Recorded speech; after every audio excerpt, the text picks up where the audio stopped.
Selamat pagi Bapak Ibu yang terkasih dalam Tuhan.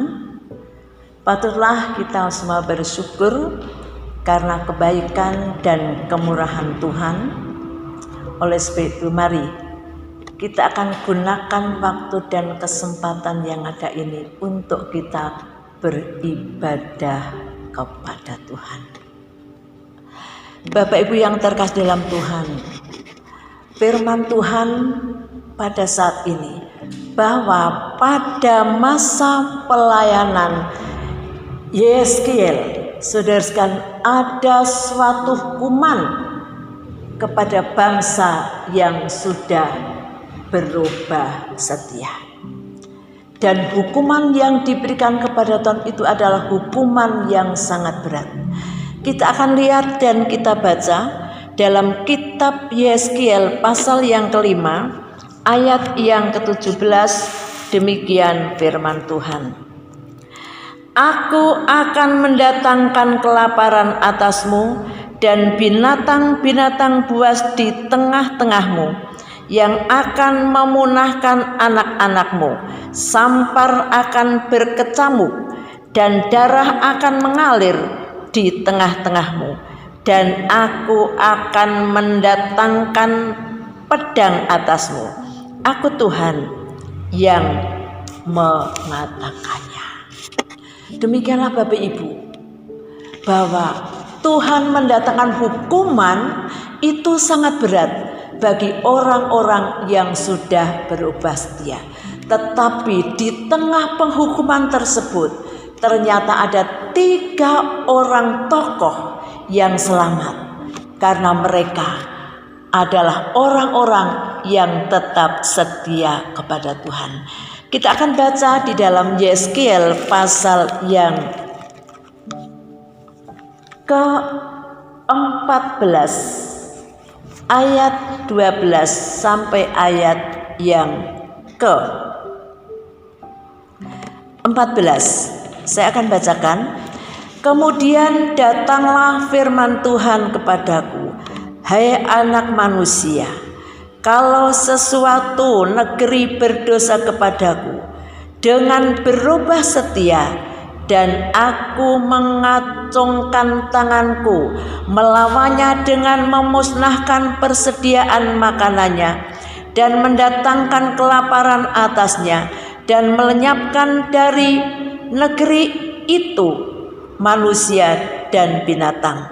Biarpun di tengah-tengahnya berada ketiga orang ini, yaitu Nuh, Daniel, dan Ayub, mereka akan menyelamatkan hanya nyawanya sendiri karena kebenaran mereka.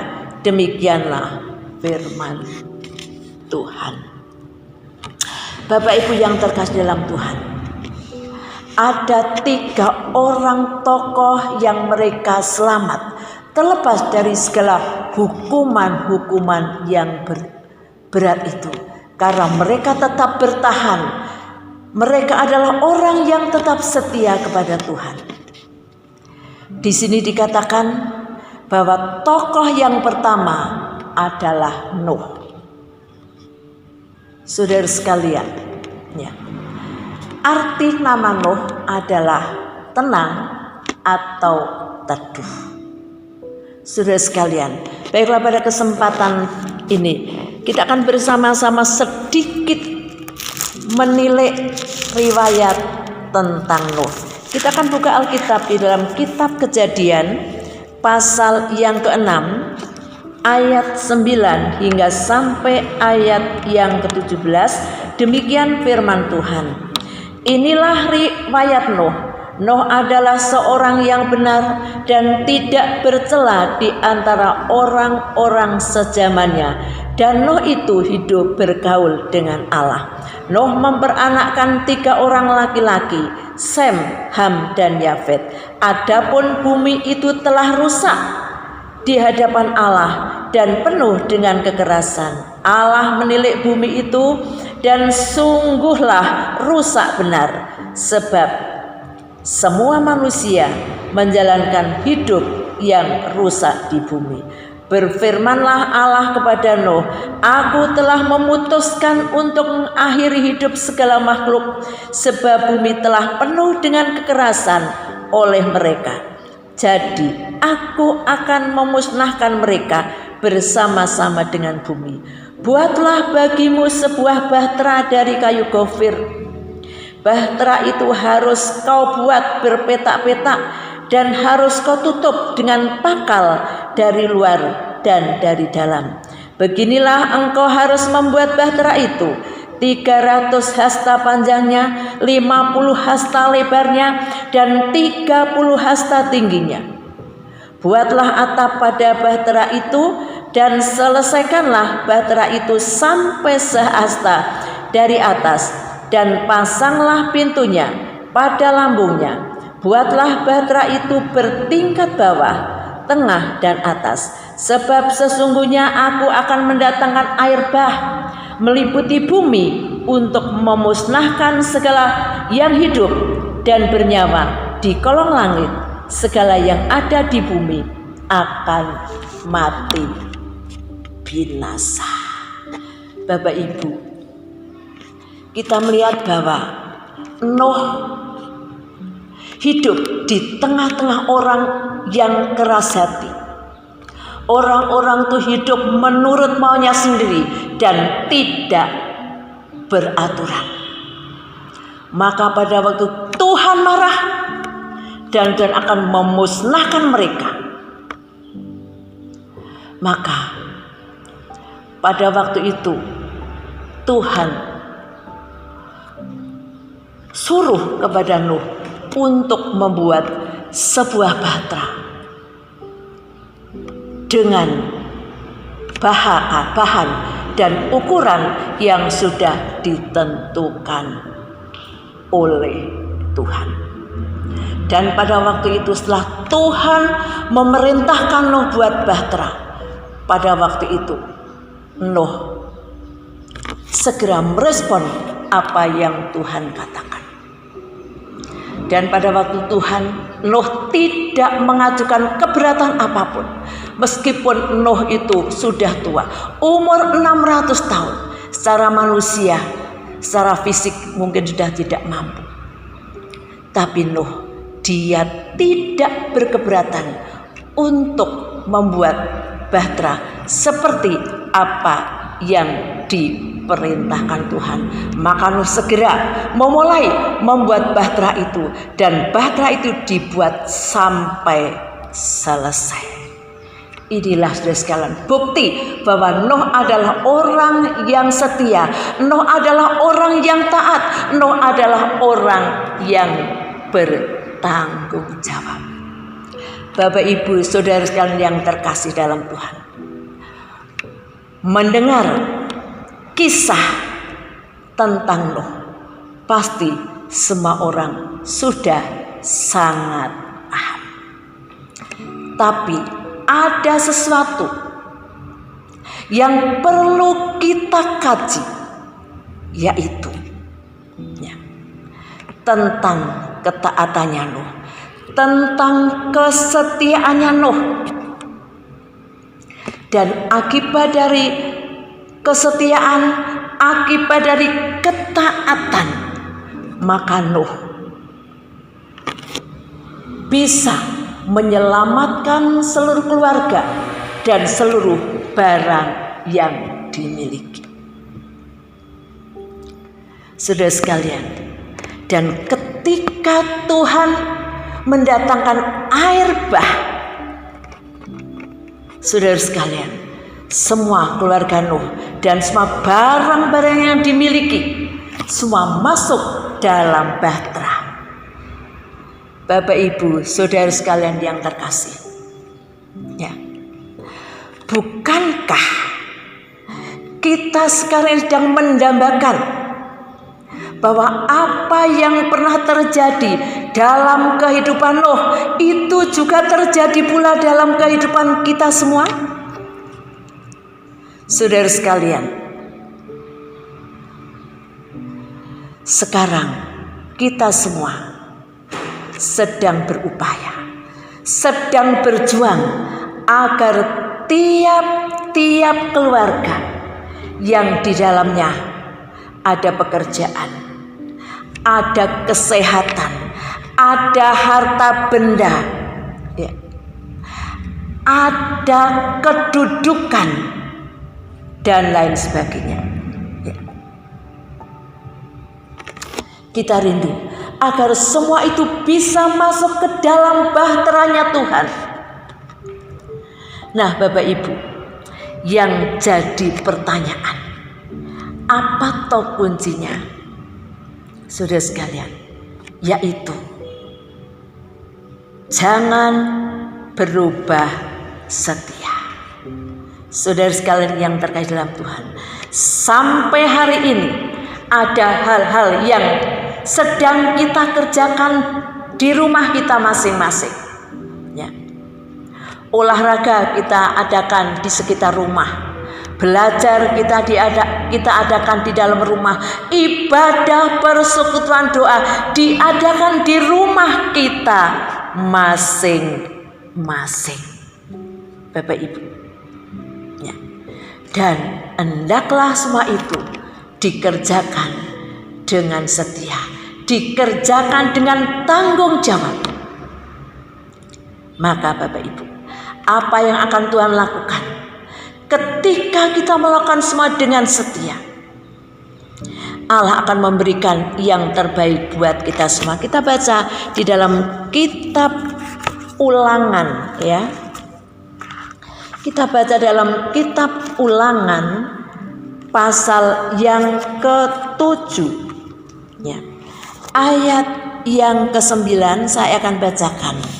Sebab itu haruslah kau ketahui bahwa Tuhan Allahmu, dialah Allah yang setia, yang memegang perjanjian dan kasih setianya terhadap orang yang kasih kepadanya dan berpegang pada perintahnya sampai kepada beribu-ribu keturunan.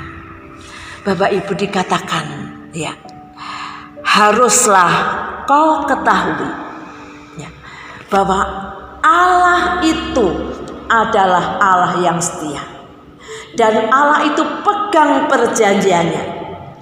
Dan dikatakan, bagi siapa yang berpegang akan firman-Nya, maka kasih setia Tuhan itu akan berlaku sampai beribu-ribu keturunan. Itulah sebabnya Bapak Ibu, apapun keadaan yang sedang terjadi, jangan sampai kita berubah setia. Tetaplah kita menjadi orang yang setia kepada Tuhan Yesus Kristus. Puji Tuhan.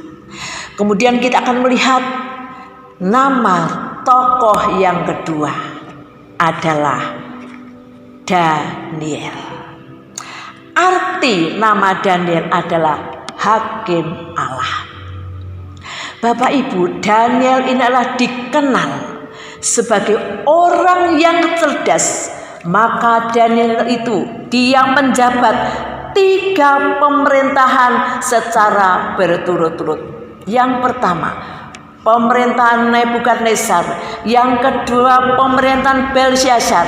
Yang ketiga, pemerintahan Darius. Baiklah, kita akan bersama-sama membaca di dalam kitab Daniel pasal yang ke-6, ayat yang pertama sampai ayat yang ke-5. Saya akan bacakan firman Tuhan. Darius orang Media menerima pemerintahan ketika berumur 42 tahun. Lalu berkenanlah Darius mengangkat 120 wakil-wakil raja atas kerajaannya. Mereka akan ditempatkan di seluruh kerajaan. Membawai mereka diangkat pula 3 pejabat tinggi. Dan Daniel adalah salah satu dari ketiga orang itu. Kepada merekalah para wakil-wakil raja harus memberi pertanggungan jawab, supaya raja jangan dirugikan. Maka Daniel ini melebihi para pejabat tinggi dan para wakil raja itu, karena ia mempunyai roh yang luar biasa, dan raja bermaksud untuk menempatkan atas seluruh kerajaannya. Kemudian para pejabat tinggi dan wakil raja itu mencari alasan dakwaan terhadap Daniel dalam hal pemerintahan, tetapi mereka tidak mendapat alasan apapun atau sesuatu kesalahan, sebab ia setia dan tidak ada didapati sesuatu kelalaian atau sesuatu kesalahan padanya. Inilah Bapak Ibu, ya, Daniel, dia menjabat 3 pemerintahan, dan pada masa pemerintahan Darius dia mengangkat 3 pejabat tinggi, dan salah satunya adalah Daniel. Ya. Daniel adalah salah satu orang yang cerdas dalam mengerjakan pekerjaan. Maka semua pekerjaan yang dikerjakan tidak ada satupun yang salah. Selain Daniel adalah orang yang cerdas, dikatakan dalam firman Allah bahwa Daniel memiliki roh yang luar biasa. Saudara sekalian, maka ketika Daniel mengerjakan pekerjaannya, saudara sekalian, banyak teman-teman sekerja, banyak orang-orang yang di situ iri kepada Daniel. Ya. Kemudian apa yang mereka lakukan? Mereka berusaha mencari kesalahan Daniel. Tetapi apa yang mereka lakukan? Mereka berupaya supaya bisa mendapatkan kesalahan dari Daniel, tapi ternyata tidak bisa mendapatkan. Satupun tidak ada didapatkan kesalahan Daniel. Saudara sekalian, ya, pada waktu Daniel tahu bahwa ada teman-teman yang sengaja mencari kesalahan, ya, tapi Daniel pada waktu itu dia tetap menjaga diri sedemikian rupa. Karena apa? Daniel dia tidak mau gegabah dalam bertindak. Karena apa? Daniel adalah orang yang setia terhadap firman Allah. Saudara sekalian, Daniel tidak mau membalas kejahatan dengan kejahatan. Kita akan buka di dalam kitab Roma pasal yang ke-12 ayat yang ke-21. Saya akan bacakan. Janganlah kamu kalah terhadap kejahatan, tetapi kalahkanlah kejahatan dengan baik. Inilah yang dilakukan Daniel ketika dia diberhadapkan kepada orang-orang yang iri hati.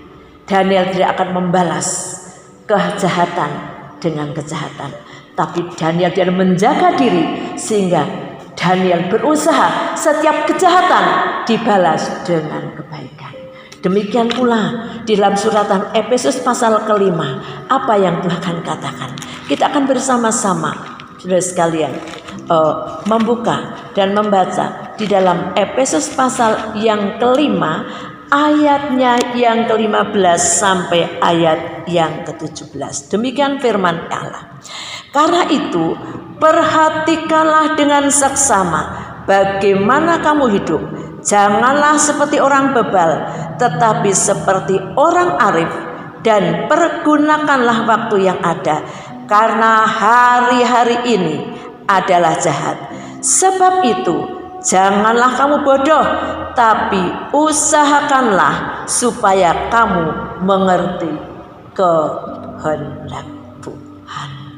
Bapak Ibu yang terkasih dalam Tuhan, mari pada saat-saat ini Kita akan bersama-sama memperhatikan kehidupan kita dengan sungguh-sungguh, supaya jangan sampai kita menjadi orang yang bebal, tapi kita menjadi orang yang arif. Yang berikutnya kan, pergunakanlah waktu yang ada ini, karena waktu yang ada ini di mana-mana banyak orang-orang yang jahat. Bapak Ibu, maka daripada itu, jangan sampai kita bodoh, tapi usahakanlah supaya kita mengerti akan kehendak Tuhan. Saudara sekalian yang terkasih dalam Tuhan, mari kita akan bersama-sama belajar hidup seperti Daniel ketika dia menghadapi hal-hal yang sangat menyusahkan, tapi dia tetap menjaga diri sedemikian rupa. Baiklah kita semua juga akan menjaga diri di hari-hari ini, karena di mana-mana banyak sekali kejahatan yang timbul. Tapi mari kita akan jaga diri sehingga kita tetap menjadi orang yang arif. Kita tetap menjadi orang yang setia seperti Daniel. Puji Tuhan. Kita akan lanjut bagaimana orang yang tetap setia, yaitu tokoh yang ketiga yang bernama Ayub.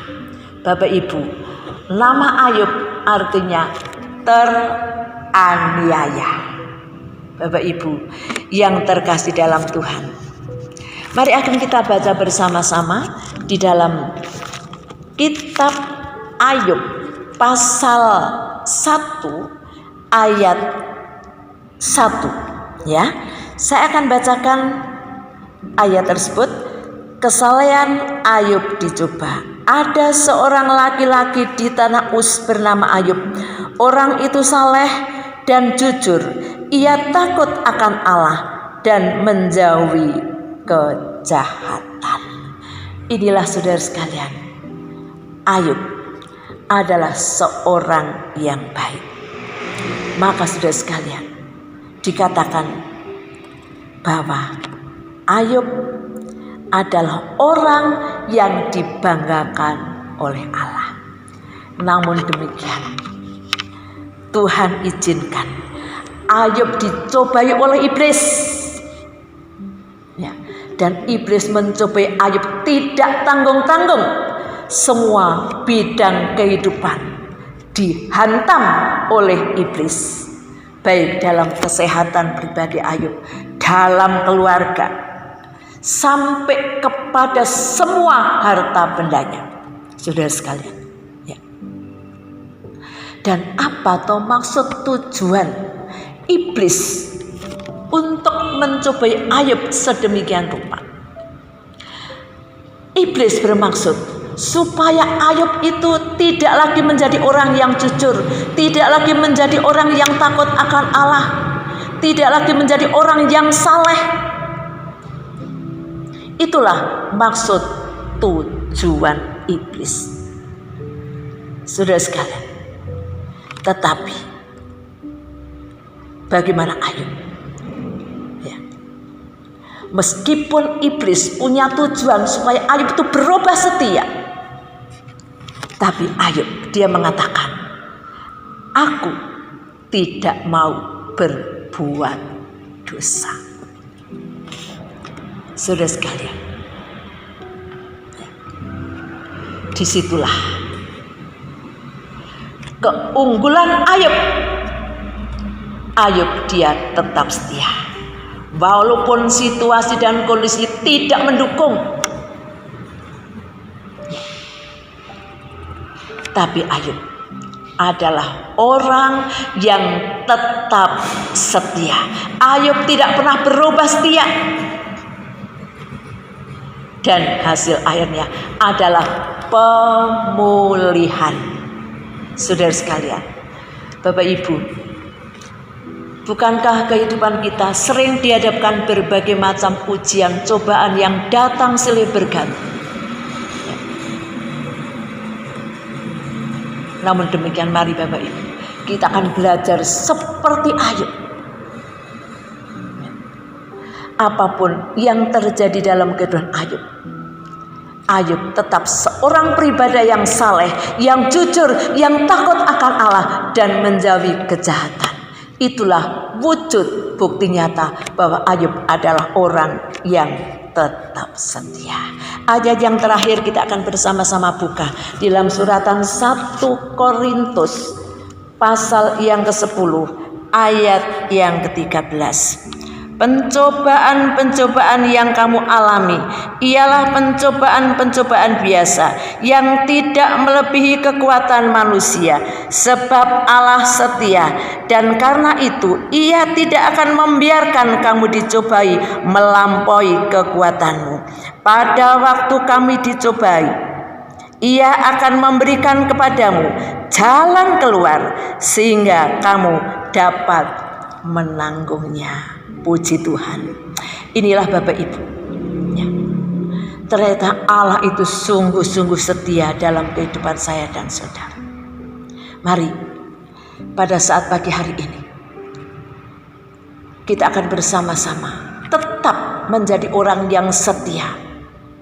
Meskipun kita sering dihadapkan dengan berbagai macam ujian, cobaan silih berganti, tapi marilah jadilah seperti Ayub. Maka pemulihan itu akan terjadi. Amin. Puji Tuhan, demikianlah firman Tuhan buat kita pada saat pagi hari ini. Mari saya mengajak Bapak Ibu, saudara semuanya, kita akan bersama-sama tunduk diri di hadapan Allah. Kita akan masuk di dalam doa. Haleluya. Bapa yang baik, dengan hati yang penuh ucapan syukur kami haturkan ke hadapan hadirat-Mu. Tuhan, Engkau adalah Allah yang sangat memperhatikan kehidupan kami. Tuhan Yesus, kami bersyukur buat firman-Mu pada saat pagi hari ini. Karena Engkau adalah Allah yang tetap setia bagi kami. Kami sudah dengar, sudah menerima firman. Kami akan bersama-sama belajar untuk menjadi orang yang tetap setia kepada Engkau Bapa. Itulah sebabnya kami mohon pertolongan Roh Kudus akan mampukan kepada kami supaya kami menjadi orang-orang yang tetap setia kepada Engkau ya Tuhan Allah. Demikian pada saat pagi hari ini hamba menyerahkan seluruh anggota jemaat ke dalam tangan Engkau. Setiap keluarga, kiranya Engkau hadir di mana keluarga anak-anak Tuhan berada, dan Engkau akan melawat mereka. Engkau akan memberkati mereka, akan memelihara mereka dalam setiap bidang kehidupan mereka. Diberkatilah usaha pencarian mereka, diberkati pertanian mereka, diberkati oh Tuhan usaha yang dilakukan mereka, diberkati mereka sebagai pegawai, karyawan. Tuhan, Engkau memberkati mereka semuanya. Kami menyerahkan seutuhnya semua anggota jemaat ke dalam tangan Allah yang Maha Besar. Demikianlah pada saat pagi hari ini kami tahu Tuhan, Engkau adalah Allah yang tidak pernah berubah. Dulu, sekarang, sampai selama-lamanya. Kasih setia Tuhan akan terus berlangsung dalam kehidupan setiap keluarga anak-anak Tuhan. Terima kasih Tuhan. Kami sudah bersama-sama sambut firman Tuhan dengan sukacita di dalam satu nama Allah yang Maha Besar, yaitu Tuhan Yesus Kristus. Haleluya, haleluya, amin. Bapak Ibu yang terkasih, mari kita akan bersama-sama membuka hati dan mengangkat tangan. Kita akan bersama-sama terima berkat Tuhan. Bapak Ibu, saudara-saudara yang kekasih dalam Tuhan, kita akan bersama-sama terima berkat Tuhan. Kiranya berkat anugerah Allah Bapa, cinta kasih Putra yang tunggal Tuhan Yesus Kristus, serta pertolongan, kekuatan, penghiburan Allah Roh Kudus, yaitu Tuhan Yesus Kristus, menyertai Bapak Ibu Saudara dari hari ini hingga sampai selama-lamanya. di dalam nama Tuhan Yesus Kristus. Amin.